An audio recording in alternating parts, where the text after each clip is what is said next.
Wow. Wow, Milan. Wow. Dynamo Zagreb 0. Milan 4. My God, in the end, it could have been 6, 7, 8. Wow, the sweat, honestly. What a performance. What a night for Milan. Fantastic performance. Start to end. Professional. At the back. Certain. Assured. Goalkeeper. Safe hands tonight. In midfield. Tonali. What a performance. Assist. Got the penalty. I mean, a total dominance from start to finish from him, also from the midfield alongside Benacer and Rebic, who for me in the second half was fantastic. Leao made the difference. Once the gap started opening up, he absolutely started ripping the right back and got his goal. And of course, up front, Giroud, immense. Honestly, he could have scored 2 hat-tricks today. In the end, he had to settle with just the one from the spot. But honestly, great performance. Gabbia, who gets his first Champions League goal. And Dynamo Zagreb, who hadn't lost at home since December 2021. They had an absolute phenomenal record at home. Truly. And they never, ever have I seen a game from them where the crowd, their own crowd, the ultras, were silenced. Tonight, that happened. And like I said, in the end, it could have been 7-8 from Milan. So many chances missed. Krunic, Rebic. In the end, it was unbelievable the amount of chances that we should have put away. But what can one say? So the start of the game, let's just recap it. The start of the game, Ante Rebic makes a start on an unusual positions on the right-hand side, right forward line, which is not normally his position. Normally plays either on the left, where Leao tends to play more often these days, or up front. He was chosen ahead of Junior Messias to start on the right.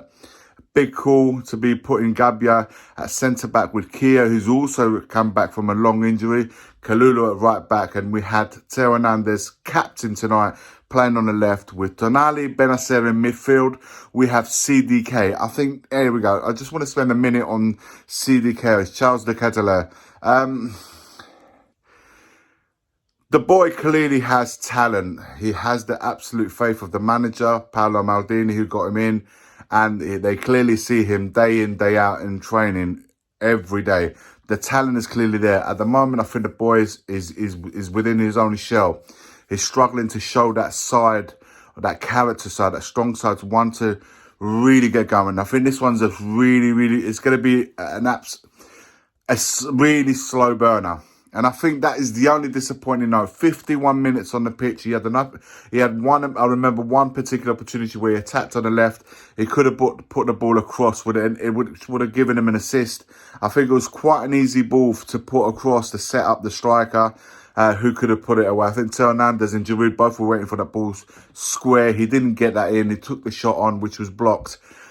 And I think that was a great opportunity for him to get involved in assist.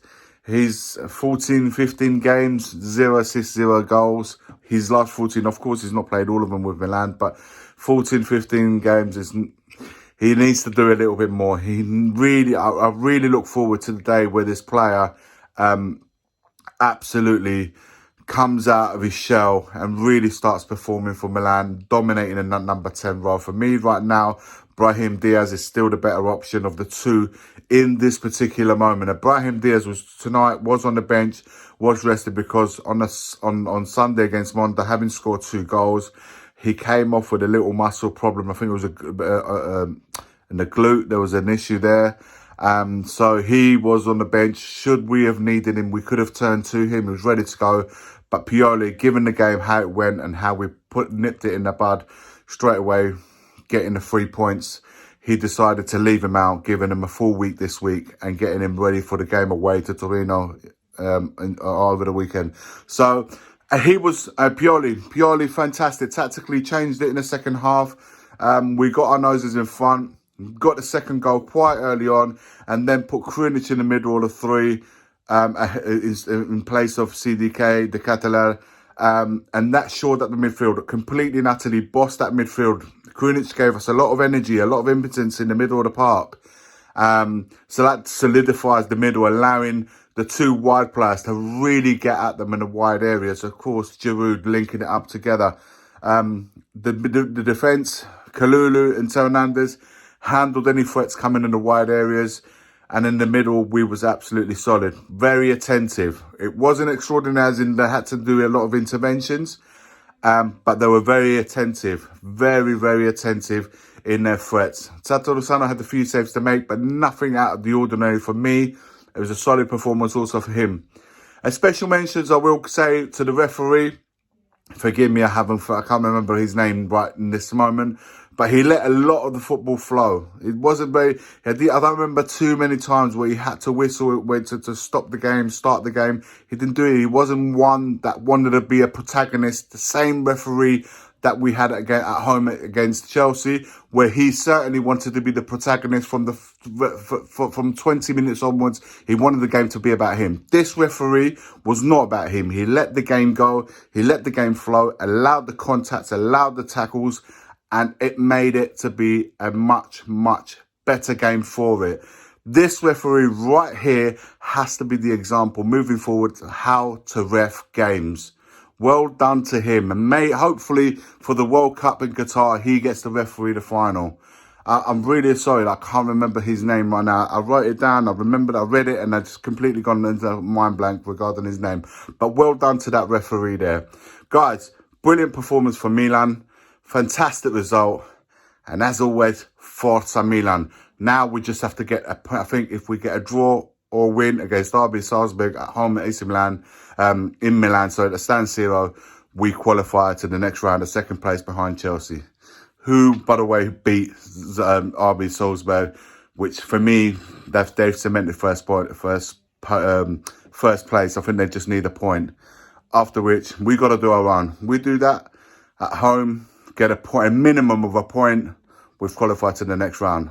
Couldn't be in a better position. Now we roll back and we go forward to the Serie A. Big game of Torino awaits. Let's enjoy tonight, but as of tomorrow, all focus on the league.